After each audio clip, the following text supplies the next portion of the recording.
In early 1941, long before the United States officially entered World War II, the Mare Island Naval Shipyard in Vallejo, California, was already bracing for conflict. The shipyard sprawled across more than 600 acres along the Napa River, its workshops glowing day and night as workers rushed to complete submarines destined for a war everyone knew was coming.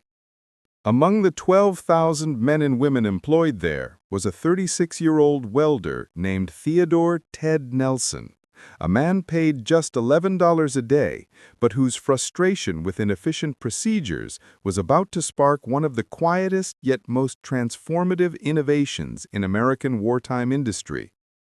Nelson had spent 15 years in machine shops across California before joining Mare Island. Those years taught him how metals behaved, how electricity could be harnessed, and, most importantly, how practical solutions often came from the hands-on workers rather than the engineers. But at Mare Island, none of that mattered. He was a welder, expected only to do the job he was assigned. Nonetheless, the more he observed, the more a particular inefficiency gnawed at him: the installation of wooden deck planks on ships and submarines. The Navy used wooden decking for good reasons: traction, insulation, quieter footfalls. But the method of attaching that decking to steel frames had barely evolved since World War I. Workers drilled thousands of holes in the planks, countersunk each one, then inserted long bolts downward through the deck.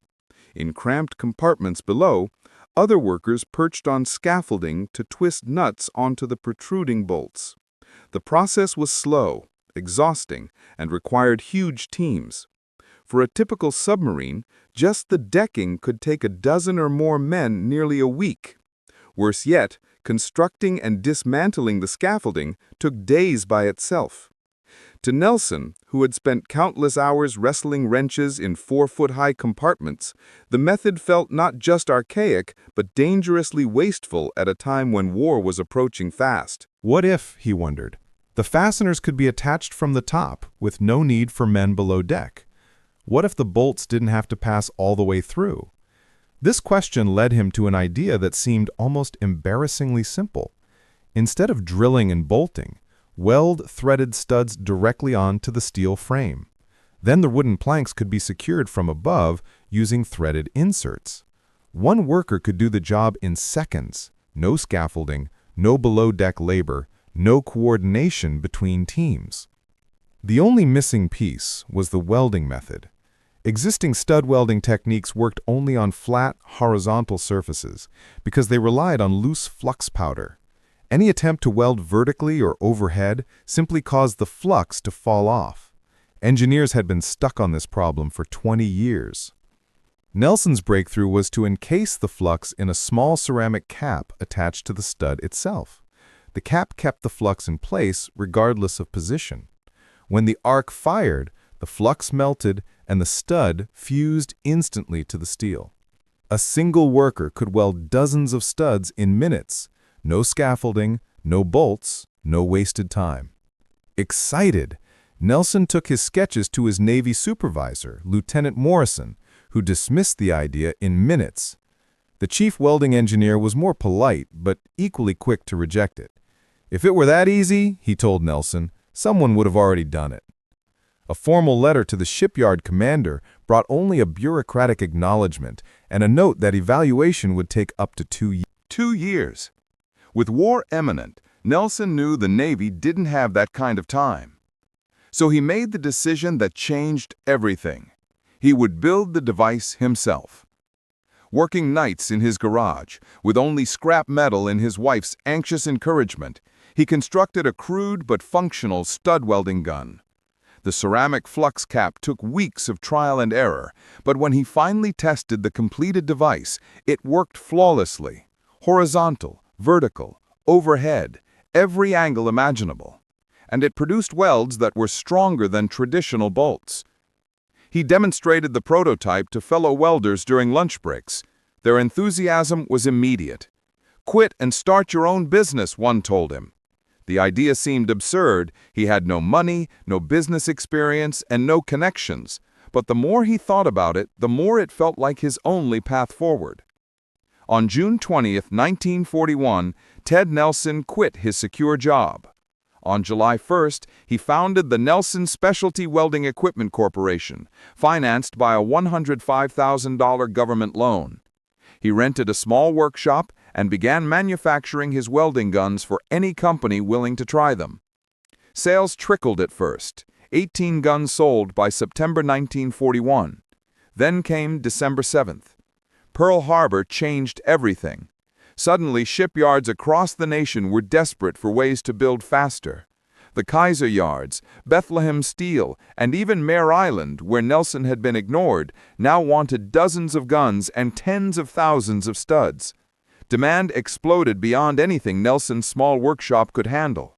By spring 1942, he had expanded into a large facility in San Leandro and hired dozens of workers. By autumn, that workforce had grown to more than 150. As the guns entered widespread use, reports filtered back from shipyards. Submarine deck installations that once took nearly a week now took a single day with only a fraction of the manpower. Scaffolding time was eliminated entirely. Welds were stronger, maintenance was easier, and overall construction schedules dropped dramatically. Stud welding began appearing everywhere. Pipe hangers, cable brackets, equipment mounts, anywhere a fastener was needed. By late 1942, the Navy Bureau of Ships completed a formal engineering review. The results were undeniable. Nelson's invention had saved the Navy more than 5 million man-hours in less than a year, a number expected to multiply as more shipyards adopted the technology. In November 1942, just 11 months after Nelson had walked away from his $11 a day job, a group of Navy officers arrived unannounced at his San Leandro plant. Captain Harrison delivered the message. The Navy formally recognized the enormous contribution Nelson had made to the war effort. He offered an apology as well. Nelson's proposal should never have been dismissed, but, he added, had the Navy pushed it through the formal approval process, it would have taken years. Because Nelson pursued the idea independently, the innovation reached shipyards in months when America needed it most. By 1943, Nelson's company had grown further, opening a new plant on the East Coast to supply the Atlantic shipyards.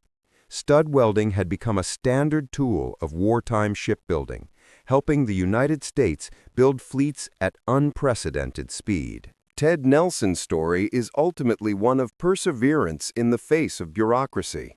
His invention didn't emerge from a laboratory or a government program, but from the mind of a frustrated worker who saw a problem and refused to accept an outdated solution. His willingness to act, despite rejection, risk, and uncertainty, saved millions of hours, accelerated wartime construction, and reshaped naval engineering. It is a reminder that innovation often comes not from authority, but from the people who spend their days wrestling with real problems and daring to ask, "Isn't there a better way?"